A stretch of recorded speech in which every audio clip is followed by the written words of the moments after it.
మత్తయి శుభవార్త 17వ అధ్యాయం 5వ వచనం చదువుకుందాం.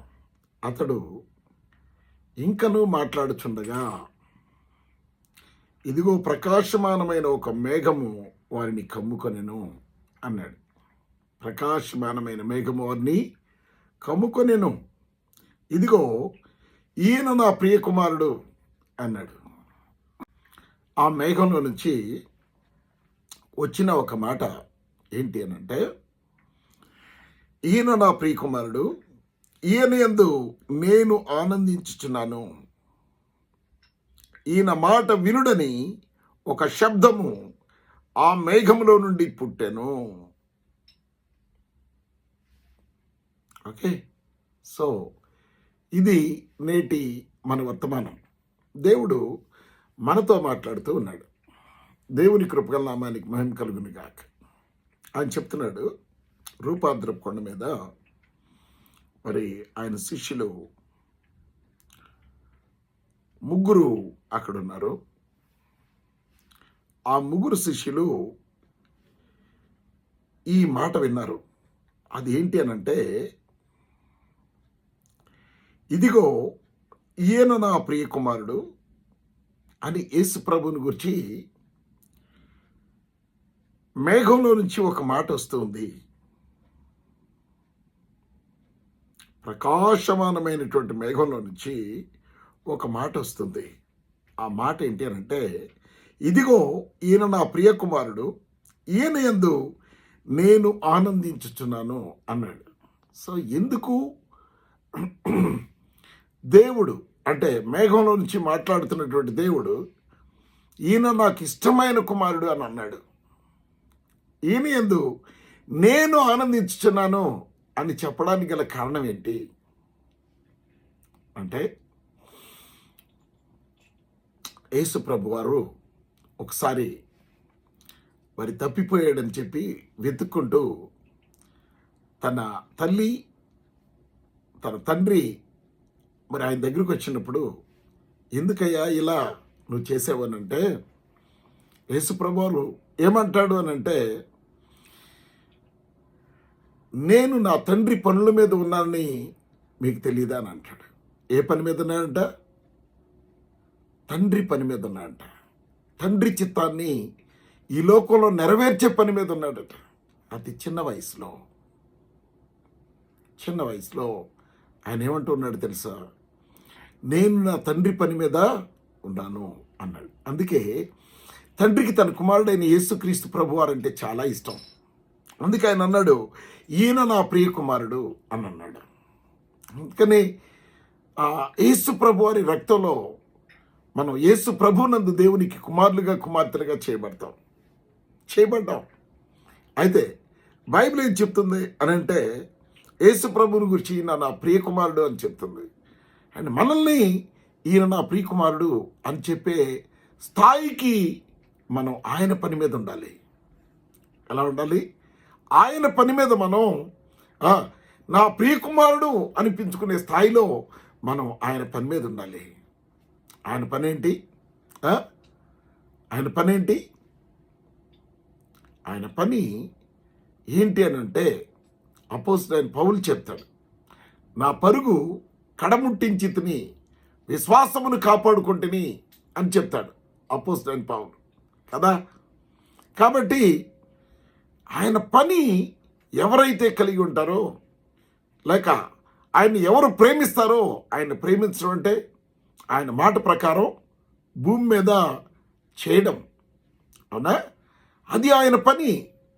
ఎవరైతే ఆయన పని మీద ఉంటారో వాళ్ళను ఆయన ఏమంటాడు తెలుసా? ఈయన నా ప్రియ కుమారుడు అని అంటాడు. ఈయన నా ప్రియ కుమారుడు అని అంటాడు. యేసుక్రీస్తు ప్రభు వారికి మాత్రమే ఆ మాట దక్కింది. ఎందుకంటే యేసు ప్రభు తండ్రి చెప్పిన మాటల్లో ఏ ఒక్కటి కూడా డీవియేట్ కాకుండా, ఏ ఒక్కటి కూడా మీరకుండా ఆయన చెప్పింది చెప్పినట్టు చేశాడు. కాబట్టి కల్వరి శిలువలో యేసు ప్రభు ఆయన మరణిస్తూ అప్పటికి సమాప్తమైనదని ఎరిగి అని అంటాడు. ఏ సమాప్తమైందని ఎరిగాడు?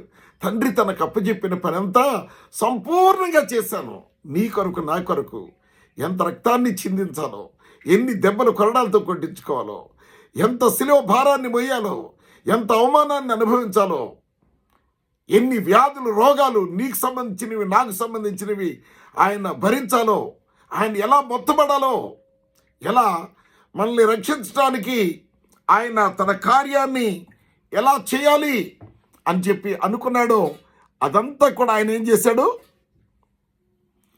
అద్భుతంగా నెరవేర్చాడు అన్నమాట. తండ్రి చిత్తాన్ని సంపూర్ణంగా నెరవేర్చాడు. ఎంత సంపూర్ణంగా నెరవేర్చాడు అని అంటే, బావి దగ్గర ఆయన కూర్చున్నప్పుడు యాకోబు బావి దగ్గర ఆ ఒక స్త్రీ వస్తుంది అన్నమాట. అవునా? వచ్చినప్పుడు ఆమెకు ఆయన సువార్త ప్రకటిస్తాడు. అవునా? అట్లీస్ట్ కనీసం ఆ ఒక్క వ్యక్తిని, ఆ ఊరిని ఆయన మార్చడానికి ఆ యాకోబు బావి దగ్గరికి వచ్చాడు. వచ్చి ఆమెతో సంభాషిస్తూ ఉన్నాడు, ఆమెతో మాట్లాడుతూ ఉన్నాడు. ఆమె ఏం మాట్లాడుతుంది అని అంటే, అయ్యా నువ్వు చెప్పే జీవజలం నాకు ఇవయ్యా, ఈ బావి దగ్గరికి వచ్చి చేదుకోలేకపోతూ ఉన్నాను, ఆ జీవజలం ఇస్తే నాకు దాహం కాకుండా ఉంటాయి, నేను ఇక్కడ దాకా రావాల్సిన పని ఉండదు అని అనుకుంది. కానీ ఆయన అన్నాడు, అమ్మా ఇస్తాను మంచిదే, కానీ నీకు ఒకదానికే కాదమ్మా, నీ భర్తను కూడా తీసుకొస్తే ఇస్తాను ఆ జలాన్ని అన్నాడు. అవునా? అయ్యా నాకు భర్త లేడు అని అనింది. అమ్మా నువ్వు చాలా కరెక్ట్గా చెప్పావు, కానీ నీకు 5 భర్తలు ఉన్నారు, ఇప్పుడున్నవాడు నీ భర్త కాడు అన్నాడు. ఆమె జీవితాన్ని ఆమెకు చెప్పాడు. అవునా? ఈరోజు దేవుని బిడలారా, వాక్యం వింటున్న వారు ఉన్నారా, ఆయన నీ జీవితం ఏంటో నీకు తెలియపరచడానికి వచ్చాడు. నువ్వు ఏ స్థితిలో ఉన్నావో నీకు తెలియపరచడానికి వచ్చాడు. ఆయనకి అనుకుంటున్నావు నువ్వు, నా సంగతి ఆయనకి తెలియదు, నా బ్రతుకు ఆయనకి తెలియదు, నా జీవితం ఆయనకి తెలియదు, నా చీకటి బ్రతుకు ఆయనకి తెలియదు, నా రాత్రులు జీవించే జీవితం ఆయనకి తెలియదు అని నువ్వు అనుకుంటూ ఉన్నావు. అనుకొని నిన్ను నువ్వు మోసపరుచుకుంటూ ఉన్నావు. కానీ ఆయన నీ ద్వారం దగ్గరికి వచ్చినాడు, నీ హృదయం అనే ద్వారం దగ్గరికి వచ్చినాడు. ఆయన నీతో సంభాషించడానికి ఇష్టపడుతున్నాడు. అవునా? ఆ స్త్రీ ఆ మాట చెప్పగానే ఆశ్చర్యపోయింది. ఈయనకి నేను ఎలా తెలుసు, నా గతం ఎలా తెలుసు, నా జీవితం ఎలా తెలుసు, నేను ఈ విధంగా బ్రతికి ఎవరినో ఉంచుకున్నానని ఎలా తెలుసు, నాకు ఇన్ని పెళ్ళిళ్ళు అయినాయని ఎలా తెలుసు అని అంటే, ఆయన దేవుడు. ఆయనకి ఎవరు చెప్పాల్సిన పని లేదు. నీ హృదయ రహస్యాన్ని ఎరిగిన దేవుడు ఈరోజు నిన్ను ప్రేమించి ఆ బంధకాల్లో నుంచి, ఆ పాపంలో నుంచి, ఆ శపించబడిన జీవితంలో నుంచి, చనిపోతే నరకానికి వెళ్ళేటువంటి పరిస్థితుల్లో నుంచి నిన్ను బయటికి తీయడానికి ఆయన నీతో మాట్లాడుతూ ఉన్నాడు. ఈ రోజున ఆ సమరయ స్త్రీతో మాట్లాడుతూ ఉన్నప్పుడు ఆమె గమనించింది ఏంటి అని అంటే, ఈయన ఒక ప్రవక్త అని అనుకుంది. కానీ ఆయన చెప్పాడు, ఆయన నేను ప్రవక్తను మాత్రమే కాదు, అంతకంటే ఎక్కువ. ఎవరైతే మీకు తెలుసో, ఎవరి కొరకైతే ఎదురు చూస్తున్నారో ఆ వ్యక్తిని నేనే, ఆ రక్షకుణ్ణి నేనే, నీ పాపాన్ని నుంచి విడిపించగలిగిన వ్యక్తిని నేనే. పర్వతముల మీద ఆరాధిస్తారు అని చెప్తున్నావు కదా, ఆ ఆరాధించబడే వ్యక్తిని నేనే అని చెప్తూ ఉన్నాడు. అప్పుడు ఆమె వెళ్ళి గ్రామంలోకి వెళ్ళి, ఈయన క్రీస్తు కాడా, అందరిని తీసుకొచ్చింది. నా బ్రతుకుని బట్టబయలు చేసి, నా పాపపు బ్రతుకుని నా కళ్ళకు చూయించినటువంటి ఆ వ్యక్తిని నేను మీకు పరిచయం చేస్తాను రండి అని చెప్పి గ్రామస్తులందరిని తీసుకొచ్చి ఆమె ఏమంటుందో తెలుసా, ఈయన క్రీస్తు కాడా అని అంటుందన్నమాట. సరే, ఎప్పుడైతే వాళ్ళు వారి జీవితాల్లో ఉన్నటువంటి పరిస్థితుల్ని ఆయన ప్రభావితం చేసి బయట పెట్టాడో, ఆయన యేసు అని నమ్మి ఆయన్ని విశ్వసించి రక్షణను పొందుకున్నారంట. అవునా? కాబట్టి ప్రియ దేవుని బిడ్డలారా, యేసుక్రీస్తు ప్రభువారు తండ్రికి ప్రియ కుమారుడు. ఎందుకు అనంటే, ఆయన అన్ని పనులు చేసే దేవుడు. తండ్రి చిత్తాన్ని చివరి మాట వరకు నెరవేర్చేటువంటి కుమారుడైన యేసుక్రీస్తు ప్రభువు ఆయన గురించి తండ్రి చెప్పే మాట ఏంటి అని అంటే, ఈయన నా ప్రియకుమారుడు అన్నాడు. అవునా? ఈయన నా ప్రియకుమారుడు. ఈరోజు దేవాతి దేవుడు నిన్ను ప్రియకుమారుడిగా ఉండాలని ఆయన ఇష్టపడుతున్నాడు. అందుకనే తన కుమారుని రక్తధారంలో నీ బ్రతుకుని, నీ ప్రతి పాపాన్ని కడిగి పరిశుద్ధపరచడానికి నిన్ను పిలుస్తున్నాడు. కుమారుడా, కుమార్తె, నీ హృదయం నాకివ్వు. నీ హృదయంలో ఉన్నటువంటి ఆ పాపాన్ని నేను ఎరిగి ఉన్నాను. నీ పాపపు బ్రతుకుని నేను ఎరిగి ఉన్నాను. నువ్వు అక్రమంగా, అన్యాయంగా జీవించే జీవితాన్ని నేను ఎరిగి ఉన్నాను. నీకున్నటువంటి రిలేషన్స్ ఈ లోకంలో నేను ఎరిగి ఉన్నాను. నువ్వు ఎంత పాపంలో కొట్టుమిట్టాడుతున్నావో నేను చూస్తూ ఉన్నాను. నువ్వు నా దగ్గరికి వస్తే, నీ హృదయం నాకు ఇస్తే, నేను దానిలో ఉన్నటువంటి పాపాన్ని తీసివేసి నిన్ను పరిశుద్ధునిగా చేస్తాను, నిన్ను నీతిమంతునిగా చేస్తాను, నిన్ను ఒక గొప్ప వ్యక్తిగా చేస్తాను అని చెప్పి ఆయన మనల్ని పిలుస్తూ ఉన్నాడు ఈ రోజున. అయితే తండ్రి అయిన దేవుడు ఏం చెప్తున్నాడంటే, తన కుమారుని గురించి, ఈయన నా ప్రియ కుమారుడు, ఈయన యందు నేను ఆనందిస్తున్నాను అని అన్నాడు. ఏం చేస్తున్నాడంట? ఎందుకు తండ్రి అయిన దేవునికి తన కుమారుడు అంటే ఆనందం అంటే, ఆ కుమారుడు తండ్రి ఆనందించే విధంగా తండ్రి చెప్పిన ప్రతి పనిని తూచా తప్పకుండా నెరవేర్చాడు. ఎంతవరకు నెరవేర్చాడు అని అంటే, ఆయన శిలువ యాగం అయిపోయేంత వరకు, ఆయన ఒళ్ళంతా నాగేటి సాళ్ళు వల్ల దున్నబడే విధంగా కొట్టబడేంత వరకు, ఆయన ముఖాన ఉమ్మి వేయించుకొని, నీ బ్రతుక్కు, నువ్వు జీవించిన బ్రతుక్కి, జీవితానికి నీ ముఖాన నా ముఖాన వేయవలసిన ఉమ్మి ఆయన పైన వేసుకొని ఆయన అవమానింపబడ్డాడు. నీ అవమానాన్ని, నా అవమానాన్ని ఆయన పొందుకున్నాడు, ఆయన అనుభవించాడు. నువ్వు చేసిన పాపానికి వచ్చినటువంటి శిక్ష, క్యాన్సర్, బీపీ, షుగరు, ఎయిడ్స్, ప్రతి రోగాన్ని ఆయన పైన వేసుకున్నాడు. నిశ్చయముగా అతడు మన రోగములు భరించాను. ఆయన మన వ్యసనాలు వహించుకున్నాడు. ఆయన నీ కొరకు, నా కొరకు మొత్తబడ్డాడు, వ్యాధిని అనుభవించడానికి అయిపోయాడు.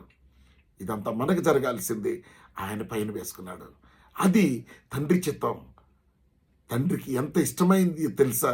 ఆయన పైన మన పాప భారాన్ని వేసుకొని మనల్ని పాపం నుంచి విడిపించడానికి ఆయన చేసే శిలువ యాగాన్ని, లేక శిలువ మరణాన్ని చూస్తూ ఉన్నటువంటి ఆ దేవాతి దేవుడు ఎంత ఇష్టపడుతున్నాడో తెలుసా? నా కుమారుడు నేను చెప్తే, ఇదిగో భూమి మీద నేను సృష్టించిన మనుషుల్ని రక్షణలోకి నడిపించడానికి వారి నిమిత్తమై ప్రాణం పెట్టిన ఆయన అని పంపిస్తే తన ప్రాణాన్ని పెడుతూ ఉన్నాడు. తండ్రి, ఇదిగో నేను అంతా పూర్తి చేశాను, సమాప్తమైనది అని చెప్పి తండ్రికి తన ఆత్మను అప్పగించాడు. అందుకని యేసు ప్రభు అంటే తన తండ్రికి అంత ఇష్టం. ఈయన నా ప్రియ కుమారుడు, నా ఉద్దేశాన్ని నెరవేర్చే కుమారుడు, నేను పంపినటువంటి పనిని నెరవేర్చేటువంటి వాడు. నీ కొరకు తండ్రి పంపిస్తే నేను చేయను ఆ పని. నేను ఈ ప్రజల కొరకు, ఈ పాపం చేసేటువంటి మనుషుల కొరకు చనిపోను, నా ప్రాణం పెట్టను, నా రక్తాన్ని చిందించను. వాళ్ళ పాప భారం వాళ్లే మోయాలి, వాళ్లే ఆ పాప భారాన్ని మోసి దానికి వచ్చే జబ్బులతో చచ్చిపోయి నరకానికి వెళ్ళాలి అని యేసు ప్రభు అనలేదు. ఆ నరకాన్ని నుంచి తప్పించడానికి, నీకు అద్భుతమైన జీవితాన్ని, పరలోకాన్ని నీకు ఇవ్వడానికి, ఆయన నిన్ను బాగు చేయడానికి ఈ లోకానికి వచ్చాడు. అవునా? ఆయన ప్రియకుమారుడు. తండ్రి అంటాడు, ఈయన నా ప్రియకుమారుడు, ఈయన యందు నేను ఆనందించుచున్నాను అన్నాడు. ఈయన యందు నేను ఆనందించుచున్నాను. ఇంకొక చోట అంటాడు, ఇదిగో పగలున్నంత వరకు ఆయన కార్యములు మనం చేయాలి అని అంటాడు. తండ్రి ఎందుకైతే పంపించాడో, పగలు ఉన్నంత వరకు ఆయన పంపినటువంటి ఆ అసైన్మెంట్, ఆ పనిని నేను చేయాలి. I'm on the duty of God. దేవుడు నన్ను పంపించినటువంటి పని మీద నేను ఉండాలి అని చెప్పి తన లాస్ట్ మూమెంట్ వరకు ఆ పని మీదే ఉన్నాడు. ప్రభువుని నమ్మిన నీవు, నేను ఆ పని మీద ఉన్నామా? ఉంటే నిన్ను దేవుడు ప్రియకుమారుడు అని పిలుస్తాడు. అయితే ఇంకేమంటున్నాడు తెలుసా ఆయన? ఈయన నా ప్రియకుమారుడు, ఈయన మాట వినుడని ఒక శబ్దము ఆ మేఘముల నుండి పుట్టెను. ఏం చేయాలంట? ఈయన మాట వినుడి, ఆయన మాట వినాలంట. మన దేవుడు ఈరోజు కోరుకునేది ఏంటి తెలుసా? మనల్ని రక్షించడానికి, మన పాపాల నుంచి విడిపించడానికి, మన శాపాల నుంచి ఆయన రక్తంతో మనల్ని కడిగి, శాపానికి ఆయన రక్తాన్ని వెలచెల్లించి, మనకొచ్చే జబ్బుల వల్ల కలిగే మరణానికి ఆయన రక్తాన్ని క్రైదనం చెల్లించి, అంధకార రాజ్యం నుంచి, సంబంధమైన అధికారం నుంచి మనల్ని విడిపించడానికి తన రక్తాన్ని చిందించి నరకానికి వెళ్లకుండా చేసి ఆయన ఏమన్నాడు తెలుసా? ఈయన నా ప్రియకుమారుడు, ఈయన యందు నేను ఆనందించుచున్నాను, ఈయన మాట వినండి. తండ్రి మాట తన కుమారుడు విన్నాడు. అయితే ఆ తండ్రి చెప్తున్నాడు, ఇదిగో నా కుమారుని మాట మీరు వినండి అని అన్నాడు. కుమారుడు ఏం చేస్తున్నాడు? నమ్మి రక్షించబడినవాడు, నమ్మి బాప్తీసం పొందినవాడు రక్షించబడును, నమ్మని వానికి శిక్ష విధించబడును. కుమారుని చూచి ఆయన యందు విశ్వాసం ఉంచువాడు నిత్య జీవము గలవాడు. వాడు తీర్పులోనికి రాక మరణము నుండి జీవములోనికి దాటి ఉన్నాడు. ఆ కుమారుని యందు ఈరోజు విశ్వాసం ఉంచాలని ఆయన చెప్తూ ఉన్నాడు. యేసు ప్రభు చెప్తున్నాడు. ఆయన చెప్పిన మాట మనం ఈరోజు వినాలి. అవునా? ఆయన చెప్పిన మాట మనం వినాలి. ప్రయాసపడి పాప భారం మోయిచున్న సమస్తమైన వారులారా నా యొద్దకు రండి, నేను మీకు విశ్రాంతినిస్తాను అని చెప్తున్నాడు. ఆ చెప్పే యేసు ప్రభు మాట మనం వినాలి. వింటే మన పాప భారాన్ని తీసివేసి, మనం చేసిన పాపం వల్ల వచ్చినటువంటి శాపాన్ని, జబ్బుని, వ్యాధిని, మరణాన్ని తీసివేసి మనకేమిస్తాడు? విశ్రాంతినిస్తాడు. కాబట్టి ఆయన మాట వినమని చెప్తున్నాడు. అవునా? కాబట్టి యేసు ప్రభువుకి భూలోకంలో జన్మనిచ్చిన తల్లి అయిన మరియా కూడా ఏం చెప్తుందో తెలుసా? మరియమ్మ తల్లి ఏం చెప్తుందో తెలుసా? అక్కడ కానా ఊరిలో పెండ్లి విందులో ద్రాక్షారసం అయిపోయినప్పుడు ఆయన ఆమెమంటే తెలుసా? అక్కడ ఉన్నటువంటి పనివారిని పిలిచి, ఇదిగో ఈయన మాట వినండి అని చెప్తుంది. ఎవరి మాట వినాలి? ఆయన మాట వినాలి. ఆయన మాట వింటే నీ జీవితంలో అద్భుతం జరుగుతుంది. ఆయన మాట వింటే నీ కొదువ తీర్చబడుతుంది. ఏది లేక ఉన్నావో, ఏ కొదువులో నువ్వు జీవిస్తూ ఉన్నావో, ఏది లేక ఇబ్బంది పడుతూ ఉన్నావో అది నువ్వు పొందుకుంటావు. ఆ పిండిలో కానాలో ద్రాక్షారసం అయిపోయినప్పుడు ఆమె శిష్యులను పిలిచి వాళ్ళకి చెప్పింది ఏంటి అని అంటే, ఇదిగో ఈయన మాట వినుడి అని చెప్తే యేసు ప్రభు వాళ్ళని పిలిచి, ఇదిగో 6 రాతి బారలు నీళ్లతో నింపండి అని అన్నాడు. వాళ్ళు ఆయన మాట విని ఆ నీళ్లతో నింపారు. నింపినప్పుడు జరిగిన అద్భుతం ఏంటి తెలుసా? ఆయన ఇదిగో నింపారు కదా, ఇక తీసుకువెళ్ళి ప్రజలకు త్రాగడానికి వడ్డించండి అని అంటే, వాళ్ళు తీసుకెళ్ళినటువంటి ఆ ద్రాక్షారసం త్రాగినళ్ళు ఏమంటారో తెలుసా? ఇలాంటి ద్రాక్షారసం మేము ఇంతకుముందు ఎన్నడూ తాగలేదు. జనరల్గా ముందు మంచిది పోసి తర్వాత ఎవరైనా జబ్బుది పోస్తారు ద్రాక్షారసం. కానీ మీరైతే ముందు జబ్బుది పోసి తర్వాత మంచి ద్రాక్షారసం మీరు ఇస్తున్నారు. ఆయన మంచి ద్రాక్షారసం ఇస్తాడు. నీకు మేలు చేసే జీవితాన్ని ఇస్తాడు ఆయన. ఆయన నీలో కొదువును తీరుస్తాడు. ఆయన మాట వింటే, ఆయన మాట వినాలి. ఆయన మాట వినాలి. ఆయన మాట విని దాని ప్రకారం చేస్తే ఆయన ఏమంటాడు తెలుసా? చాలా ఇష్టపడతాడు. ఆయన ఏమంటాడు తెలుసా?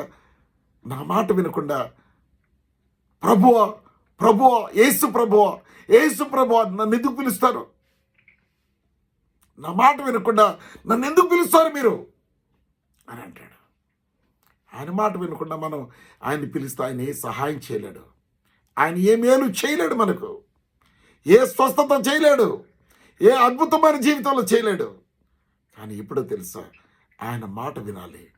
వాళ్ళు ఆయన మాట విని 6 రాతి బాణలు నీళ్లతో నింపినప్పుడు అవి అద్భుతమైన ద్రాక్షారసంగా మారిపోయినాయి. అవునా? ప్రవక్త మాట ఆ స్త్రీ విని ఏం చేసింది? ఊర్లో ఉన్న ఖాళీ కుండలన్నింటినీ తెప్పించి వాటిలో ఆ ప్రవక్త చెప్పినట్లుగా ఆ కుండలో ఉన్న కొద్ది నూనె ఆ పాత్రలో, ఆ కుండలో పోయటం మొదలుపెట్టింది. ఆ నూనె అలాగే ఉంది. ఆ నూనె కారుతూనే ఉంది. ఆ నూనె చేత కింద ఉన్నటువంటి కుండలన్నీ కూడా నింపబడ్డాయి. ఆ నూనెంతా అమ్మి ఆమె అప్పులు తీర్చి తన బిడ్డలు దాస్యానికి వెళ్లకుండా కాపాడుకుంది. ఆ బ్రతికినంత కాలం ఆ డబ్బుతో బ్రతికేసింది. దేవుడు అద్భుతం చేస్తాడు. మీరు దేవుని మాట విని దానికి లోబడినప్పుడు అద్భుతం బయటకు వస్తుంది. మీ కొరకు దేవుడు చేసే అద్భుతాన్ని మీరు చూడాలి అని అంటే ఆయన చెప్పిన మాటకు లోబడాలి. ఆయన చెప్పిన మాటకు లోబడాలి. ఆయనకి ఈరోజు లోబడకపోతే నువ్వు పరలోక రాజ్యాన్ని కోల్పోతావు. నీకు దేవుడు చేయాలనుకున్న మేలుని అదిగో ఆ అప్పుల ఊబిలో నుంచి బయటపడేది కోల్పోతావు. ఆ జబ్బులో నుంచి బయటపడేది కోల్పోతావు. పరలోక రాజ్యాన్ని కోల్పోతావు. అవునా? కాబట్టి ఆయన ఏమంటున్నాడు తెలుసా? ఈయన మాట వినుడి అని అన్నాడు. ఆయన మాట వినాలి. దేవుని కృపగల నామానికి మహిమ కలుగును గాక.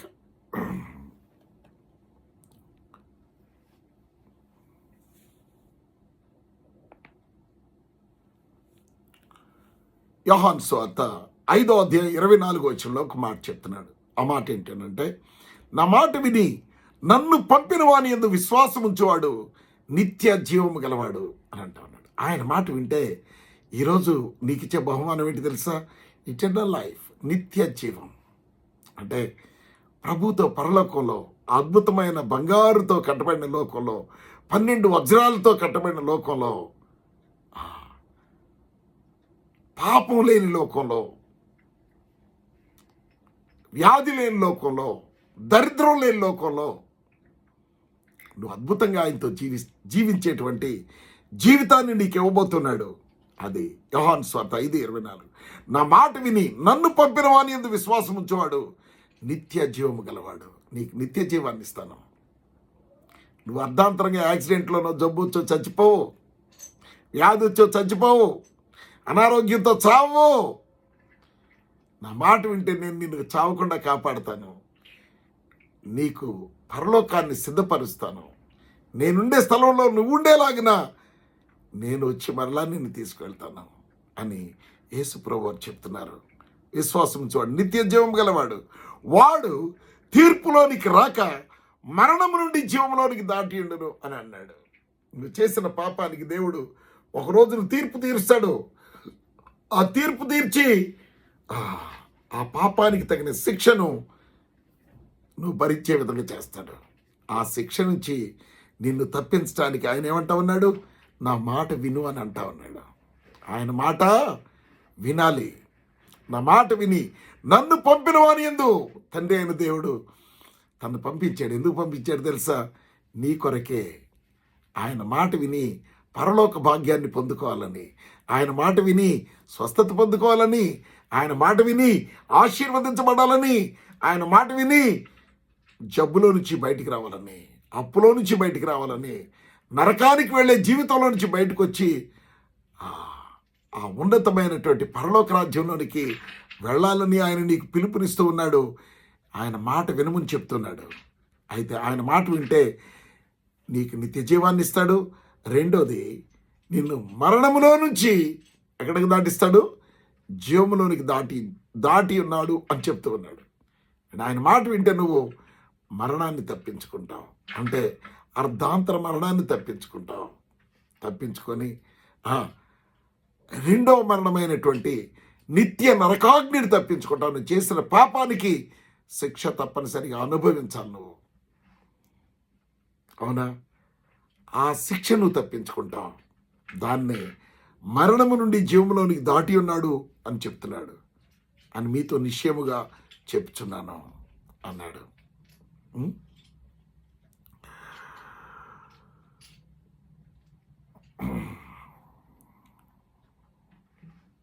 అయితే యేసు ప్రభు ఒక మాట చెప్తున్నాడు.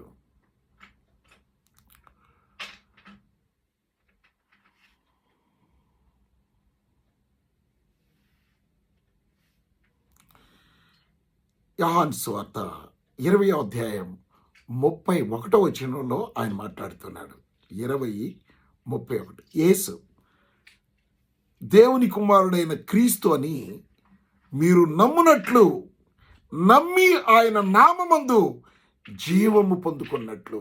ఆయన్ని నువ్వు నమ్మితే ఆయన నామంలో జీవం ఉంది. ఆ జీవాన్ని నువ్వు పొందుకుంటావు. ఆయన నామంలో జీవం ఉంది. ఆ జీవాన్ని నువ్వు పొందుకున్నట్లు ఈ మాటలు రాయబడ్డాయి. అపోస్తుల కార్యాల గ్రంథం 8వ అధ్యాయం 37వ వచనంలో ఒక మాట చదువుకుందాం. ఫిలిప్పు ఉంటాడు అక్కడ. ఫిలిప్పు, నీవు పూర్ణ హృదయంతో విశ్వసించిన ఎడ్లా ఏం చేయొచ్చు? విశ్వసించిన ఎడ్లా పొందవచ్చునని చెప్పాను.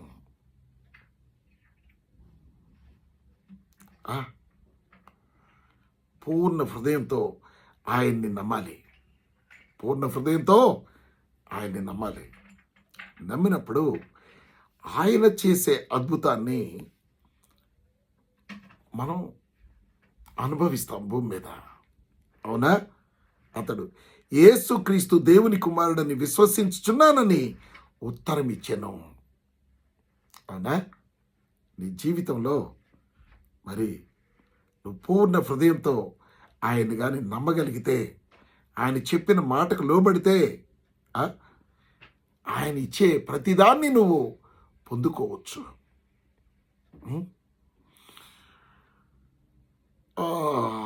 ఎక్సోడస్, నిర్గమకాండ గ్రంథం 23వ అధ్యాయం 21వ వచనం చదువుకుందాం. ఆయన సన్నిధిని జాగ్రత్తగా నుండి ఆయన మాట వినవలెను అని చెప్తున్నాడు. దేవుని సన్నిధిలో ఎలా ఉండాలంట? జాగ్రత్తగా ఉండాలి. ఆయన పిలిచినటువంటి పిలుపుకు తగినట్లుగా, ఆయన రక్తంలో కడగబడిన వారై, పరిశుద్ధులుగా మార్చబడిన వారై, ఆయన పరిశుద్ధతకు తగినట్టుగా, నీతికి తగినట్లుగా ఆయన చెప్పిన విధంగా, అవునా, మనం నడుచుకోవాలి. ప్రభు అని మనం ఆయన చెప్పింది చెప్పినట్లుగా చేయకుండా మనం పిలిస్తే ఏ ఉపయోగం లేదని బైబిల్ చెప్తుంది. అంటాడు, ఆయన సన్నిధిని జాగ్రత్తగా నుండి ఆయన మాట వినవలెను. ఆయనకు కోపము రేపవద్దు. మీ అతిక్రమములను ఆయన పరిహరింపడు. నా నామము ఆయనకున్నది. ఏమంటాడు? ఒకవేళ ఆయన మాట మనం వినకపోతే ఆయనకి కోపం వస్తుంది. అవునా? అయితే ఆయన ఆ కోపాన్ని నీ మీద చూయించటం లేదు. ఎందుకో తెలుసా? ఆయన నిన్ను ప్రేమిస్తున్నాడు కనుక నిన్ను ప్రేమతో హెచ్చరిస్తూ ఉన్నాడు ఈ రోజున. నీ అతిక్రమాలు పరిహరించబడాలి అని అంటే నువ్వు ఆయన మాట వినాలి. నీ పాపాలు క్షమించబడాలి అని అంటే నువ్వు ఆయన మాట వినాలి. అవునా? అంటే ఒక మాట అంటా ఉన్నాడు, ఆయన పరిహరించడు. నా నామము ఆయనకున్నది అని అన్నాడు. ఈ మాట చెప్తుంది ఎవరు తెలుసా? దేవుడు. యేసు ప్రభు వారిని గురించి మాట్లాడుతున్నాడు. నా నామము యేసు ప్రభుకి ఇచ్చాను అంటే Jesus, Yesu Prabhu is equal to God. తండ్రి అయిన దేవునితో సమానమైన ఆయన, తండ్రి అయిన దేవునితో సమానం. తండ్రి అయిన దేవుడు ఏం చేశాడంట? తన కుమారుడైన యేసుక్రీస్తు ప్రభు వారికి తన నామాన్ని ఇచ్చాడంట. ఎవరి నామం ఉంది యేసు ప్రభు వారికి? నా నామము ఆయనకున్నది, యేసు ప్రభు వారికి ఉన్నది. కాబట్టి ఆయన మాటలు వినాలి. ఆయన మాటలు వినాలి. అన్నిటికీ కుదురుబాటు కాలములు వచ్చును అని దేవుడు ఆది నుండి తన పరిశుద్ధ ప్రవక్తల నోట పలికించాను. అవునా? అంతవరకు యేసు పరలోక నివాసి అయి ఉండుట అవశ్యము. అవునా? ఆయన పరలోక నివాసి యేసుక్రీస్తు ప్రభువారు నీ కొరకు, నా కొరకు బలియాగమైపోవడానికి ఈ లోకానికి వచ్చాడు. అవునా? ఒకవేళ 23వ వచనం చదువుకుందాం. అపోస్తలుల కార్యాల గ్రంథం 3:23. ప్రవక్త మాట విననివాడు ప్రజలలో ఉండకుండా సర్వనాశనము అగును అన్నాడు. ఆయన మాట వినకపోతే జరిగే విపత్తు ఏంటి తెలుసా? సర్వనాశనం. అంతే, జీవిత నాశనం అయిపోద్ది. భయంకరమైన జీవితాన్ని నువ్వు జీవించాల్సి వస్తుంది. కాబట్టి ఈరోజు మనం ఆయన మాట వినాలి. అవునా? ఆయన మాట వింటే ఆయన నిన్ను రక్షించే దేవుడు. ఆయన మాట వింటే ఆయన నిన్ను కాపాడే దేవుడు. ఆయన మాట వింటే నీకు జీవాన్ని ఇచ్చే దేవుడు, నిత్య జీవాన్ని ఇచ్చే దేవుడు. ఆయన మాట వింటే మరణంలో నుంచి నిన్ను జీవంలోనికి దాటించే దేవుడు. ఆయన మాట వింటే నీ జీవితాన్ని క్రొత్తగా మార్చగలిగిన దేవుడు, నీ జీవితాన్ని నూతనపరచగలిగిన దేవుడు. ఇప్పుడు ఆయన మాట విని ఆయనలో ఉన్నవానికి ఏ శిక్షా విధి లేదు, నీకు పనిష్మెంట్ లేదు. ఇప్పుడు క్రీస్తు యేసునందు నువ్వు ఉంటే నిన్ను నూతన సృష్టిగా ఆయన మారుస్తాడు. ఆయన మాట విని ఆయనలో నువ్వు ఉంటే, ఆయన మాట ప్రకారం జీవిస్తే నిన్ను నూతన సృష్టిగా మారుస్తాడు. నీ పాత బ్రతుకంతటిని ఆయన పరిహరించి క్రొత్త జీవితాన్ని ఇస్తాడు. You will enjoy new life in God. నువ్వు నూతన జీవితాన్ని అనుభవిస్తావు. కాబట్టి ప్రియ దేవుని కుమారుడా, కుమార్తె, ఆయన మాట వినాలని ఆయన కోరుకుంటూ ఉన్నాడు.